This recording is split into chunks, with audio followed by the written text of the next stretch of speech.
Bu sene çok heyecanlıyız. Festival olma yolunda önemli bir adım attık. Biraz sonra direktörümüz ve misafirlerimiz burada zaten çok detaylı olarak anlatacaklar. Ben birkaç kısa kelam edip sözlerimi devredeceğim.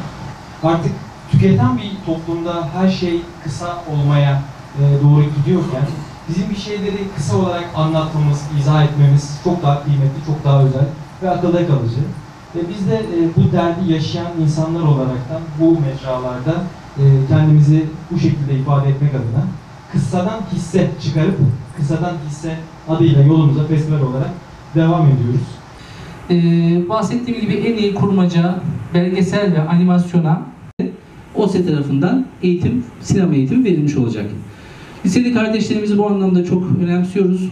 En büyük ödülümüz diyebileceğimiz ve önemsediğimiz ödülümüz en iyi senaryoya yapım desteği vereceğiz. 7-12 Kasım tarihleri arasında gerçekleştirdiğimiz festivalde dolu dolu bir etkinlik takviminin inşa edilmesinde bizlere yardımcı olacak. Masterclass denen ustalık sınıfı denince sanki kendini daha iyi ifade eden çalışmalar olacak. Önemli isimlerle bütün bunlar yapılacak. 6-7 gün boyunca dolu dolu sabahtan akşama çalışmalar olacak. Buraya hani masterclass ya da ustalık sınıfında da ustalarla çıraklar buluşuyor. Tabii dediğim gibi ustalık sınıfı için, workshop için zamanı sunma ile ilgili bir şey değil. Belki en önemli engeli ve belki de en önemli destekçisi dijital mecralar.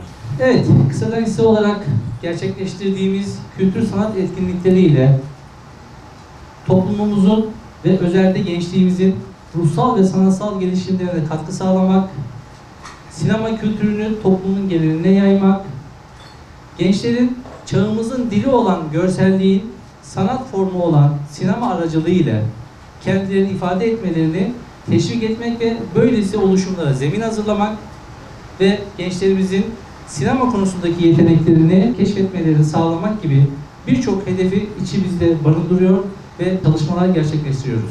Bu yıl geçen yıldan yine farklı olarak ödüllendirmelerimiz en iyi kurmaca, belgesel, animasyon ve deneysel olmak üzere 4 tür üzerinden değerlendirilecek. Bu yıl usta bir sinemacı anısına genç oyunculara özel ödül vermiş olacağız. Ve bu yıl yeni bir yenilik olarak da geçtiğimiz yıllarda yine farklı olmak kaydıyla en iyi senaryoya kısa film yapım desteği vermiş olacağız. Bahsettiğim gibi en iyi kurmaca, belgesel ve animasyona 10.000 TL ödül vermiş olacağız. En iyi deneysel filmimizin çalışmaya da 5.000 TL değerinde bir ödül vermiş olacağız. Lise kategorimizde işte birincilik ödülünü kazanan kardeşimize 5.000 TL'nin yanı sıra OSE tarafından sinema eğitimi verilecek. İkincilik ve üçüncülük ödülü alan kardeşlerimize ise OSE tarafından sinema eğitimi verilmiş olacak.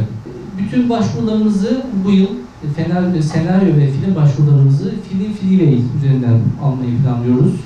Son başvuru tarihimiz ise 30 Eylül 2022 tarihidir.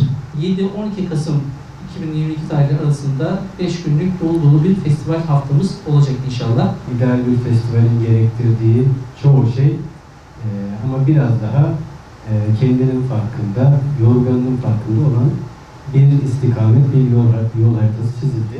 Yarışmanın kategorileri, ödüllerin miktarları değişti. Normalde bir festivalden beklenen en önemli şey yapım desteğidir artık öyle diyelim. Artık bir festivali bir yarışmadan ya da film günlerinden ayıran önemli nokta yapım desteğidir. Bir market gibi, bir film forum gibi olmasa da onun temelini atmak açısından film yapım desteği verilecek olmasını önemsiyorum. Bunda bir payımız olacağı için de mutluyum. Sinemanın aslında bir yandan sadece böyle bir teorik kısmı ile ilgilenip gerisi beni ilgilendirmiyor diyen bir tarafında değilim. Aynı zamanda yapım ya da film çekmeyle de ilgili projeler devam ediyor ve bunu şu yüzden söyledim çünkü genel itibariyle sadece ve sadece teoride kalmış bir sinema ya da sadece teorik olarak tartışılan bir sinemanın gerek sinemacıları anlamakta ya da onlar için bir şey yapmakta yeterli olacağını düşünmüyorum. Gerçekten sahada bir şekilde gözlenmesi ya da pratik edilmesi gerektiğini düşünüyorum. Bu alanda bilhassa da konuşanlar ya da yazanlar için bunun bir şekilde tatmaları gerektiğini düşünüyorum. Önce kısa bir işaret düştüm. İlk defa yapmıyorum bu işi ama yine de her seferinde heyecanlı sinemacıların ister profesyonel olsun isterse ilk filmini yapıyor olsun bize gerçekten yaptıkları ve emek verdikleri bir işi emanet ediyorlar. Ve kaç yıl geçerse geçsin umarım ki bu heyecan sürer içimde. Eminim ki ön jüri arkadaşlarım da aynı duyguyu paylaşıyorlardır. Biz gerçekten ona vakit ayrılmış diyerek tek tek senaryosundan oyunculuğuna, dramasına, genel itibariyle neye dikkat edilmiş, edilmemiş tek tek not alarak aslında bir değerlendirmeden geçiriliyor.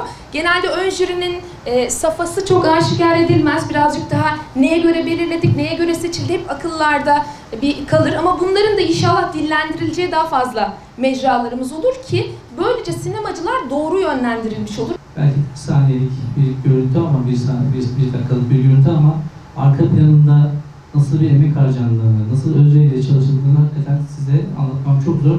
O yüzden ben bu konuda emeği geçen tüm kardeşlerimi, değerli hocamı tebrik ediyorum ve çok teşekkür ediyorum.